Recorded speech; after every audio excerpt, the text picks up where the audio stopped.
Hello friends, welcome to Apni Pathshala. Well, in today's session we're gonna study about linked list.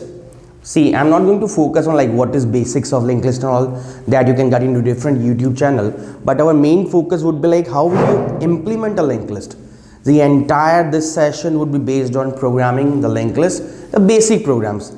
Actually, the students nowadays fear a lot about the programming. So what we're gonna do, we're gonna start the linked list, but we will start the basic programming of a linked list. So what is a linked list? Linked list is basically a data structure, right? So linked list, a single linked list, a doubly linked list, circular linked list, and doubly circular. We have this four type of linked list, and then when we have one more which is called as a generic linked list, which can have the nodes comprising of integer, characters, we have floats and all. So what we will be focusing on today's session would be a single linked list. So in a single linked list, what happens, like let's suppose this is your structure, right? So your structure is basically divided into two parts, and let's suppose the name of the structure be node. Let's suppose the node is nothing but your name of the structure, and the structure is divided into two parts. This part is information part, which contains the data, and second part is a link part, which contains the address of next node. So let's suppose the address of this node or this structure is 100, and we have one more node. Then let's suppose we have one more node. So we have three nodes.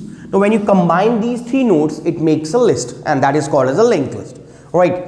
So your structure is basically divided into two parts. First is info part, which contains data. Second is the link part, which contains the address of next node.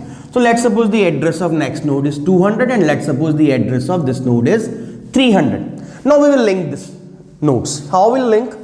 So let's suppose the info part contains data. Let's insert few data here, 10, 20 and 30. Now in order to link these two nodes, there is just like a handshaking, nothing else. So what link is required is nothing but it should contain the address of next node. So it contains the address of next node, it makes a handshake. It's simple a linkage. Similarly, it will have 300 in link to the last node. And let's suppose if I want to make this node as the last node, then the link part of this node should be null. It indicates the ending of a linked list. And then there is a first pointer or different notation you say. It can be first, head or start. So this is your variable. It always points to the first node of a linked list, right? We're not going to move this first pointer. Let's suppose if I want to print the value 20, I'm not going to move the first pointer to this address. What I will do, I will take one more pointer, assign the address of this first pointer to that pointer, and will move that pointer, but not the first. This first pointer will always be pointing to the very first node of a linked list, right? So let's define the structure. So how to define the structure? So what is the name of the structure? The name of the structure is node, right? And now to define a structure, you have a struct as a keyword, struct node, right? So this structure containing what? It is containing two members. One is your info and another one is your link. So let's write info being the first member and link is your second member. This is your structure.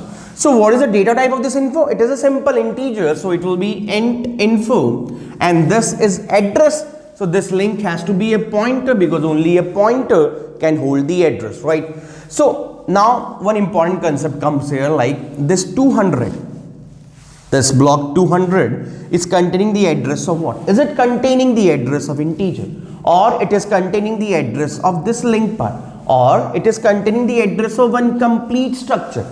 So as you can see, this 200 is nothing but the address of one complete structure. So the type of this pointer has to be a struct type, and the name of this struct is nothing but it is node. So link is a pointer which is pointing to your structure. So the important concept here is when the member of a structure, this link is a member of the structure, right? So when the member of structure points to the structure itself, it is called as a self-referential structure. You have trees, you have graphs, you have linked lists. All are the examples of self-referential structure. And then you have your structure variable, which is first. So struct node star first. And remember one thing, as you know, already know, that you cannot initialize the members of structure directly. It's an error. What you can do, you can like make a variable of the structure, and this variable will access these members. In case if the variable is a pointer variable, what you do an arrow operator to access the members. In case If it is a normal variable, you use simple dot operator. But in my case, it's a pointer variable. So what we will do, we will use the arrow operator to access the member. So here I'm just writing a small program, the very first program. I'm assuming that the linked list is already created. I'm not going to tell you in this session how to create a linked list. What I'm doing, this linked list is already created and you are applying various functions to get the task performed. So now my first basic program, I want to display the linked list. Like I want the values like 10, 20, 30 to get printed on the screen. So what you will do, let's make a simple program, right? So what we are doing, we are making a simple function like void display to display the linked list. And I told you that you're not gonna like move the first pointer or head pointer or start pointer, since it's always pointing the very first node of a linked list. So what we will do, we'll take one more pointer. Let's suppose the PTR is your pointer, and the type of this PTR is struct node, because the pointer which you will be using in trees, graphs and linked lists, they all will be of type struct. Now so you want your PTR to initially point to 100, then only you can traverse, right? 100 you know is what? The value of your first variable. So that first, which is 100, you're gonna assign it to your pointer variable PTR. So now your PTR is pointing at what? 100. Now use the simple concept of loop to traverse. Now let's suppose, let's compare it with a simple loop. What you do in a simple loop, you initialize the variable like int I is equal to 0. That I have done. I have initialized my pointer to the address of the first node. Then there's a condition. Let's suppose you want to print the values from 1 to 5. What do you write like I less than equal to 5? Right. So here you're gonna print the values from 10, 20, 30 till your linked list ends, right? And linked list ending means there is a null in the link part of last node. So what you're gonna do, you're gonna run a loop. Let's suppose while जब तक तुम्हारा PTR null नहीं होता, while your PTR is not equal to null, you're gonna print some values. ठीक है? Right now your PTR is pointing at 100 and 100 is not equal to null. Your condition is true. So when the condition is true, you're gonna print the values. See how you're gonna print the value. See, 100 is nothing but 100 is a way by which you can reach to this 10 and you can reach to this 200. So 100 info is 10 and 100 link is what? 200. And you're going to print this info part. So what you will do, you will simply write printf, and since it is integer, you will write %d comma PTR, because you cannot directly access the member. I cannot even write an info here. That's an error, because info is a member of a structure and only a variable can access that member. So what you will do, you will write PTR arrow info, since your PTR is a pointer variable, and if a pointer variable accesses the members of a structure, you will have to use the arrow operator. Now one thing first, so it gets, what happens, 10 gets printed.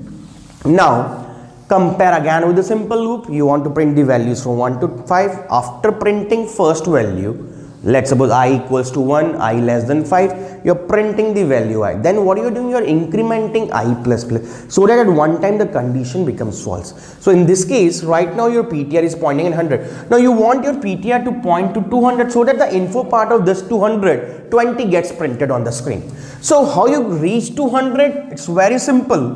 That PTR arrow link is nothing but it is 200, and you're going to assign this 200 to your variable PTR. So now the PTR is equal to PTR arrow link. Let's run the loop once again. So PTR initially is 100, 100 not equal to condition is true. Printf 100 info, which is 10. PTR is equal to 100 arrow link. Now PTR moves to what? 200. Now your PTR is pointing at what? 200. So now again the loop runs. 200 not equals to condition true. 200 info is what? 20. PTR moves to what? 300. 300 not equals to null, condition true, info print says 30, PTR moves to null. So null not equal to null, condition falsify, and you will come out of the loop.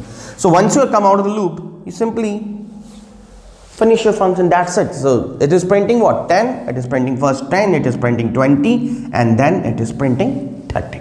So this is the very first basic principle. What we will gonna do in this linked list playlist, like we're gonna run like various 30 basic programs so that your concepts of basic linked list programming is clear. Then after that, what we're gonna do, we're gonna check various questions, or maybe we gonna solve various questions on Codeforces, HackerRank related with linked list, because linked list is a very important topic for the product based companies like Google, Amazon, Goldman Sachs, DirectT, or all these companies. They focus a lot on linked list. So thank you so much. Take care. Goodbye and have a nice day. Shake.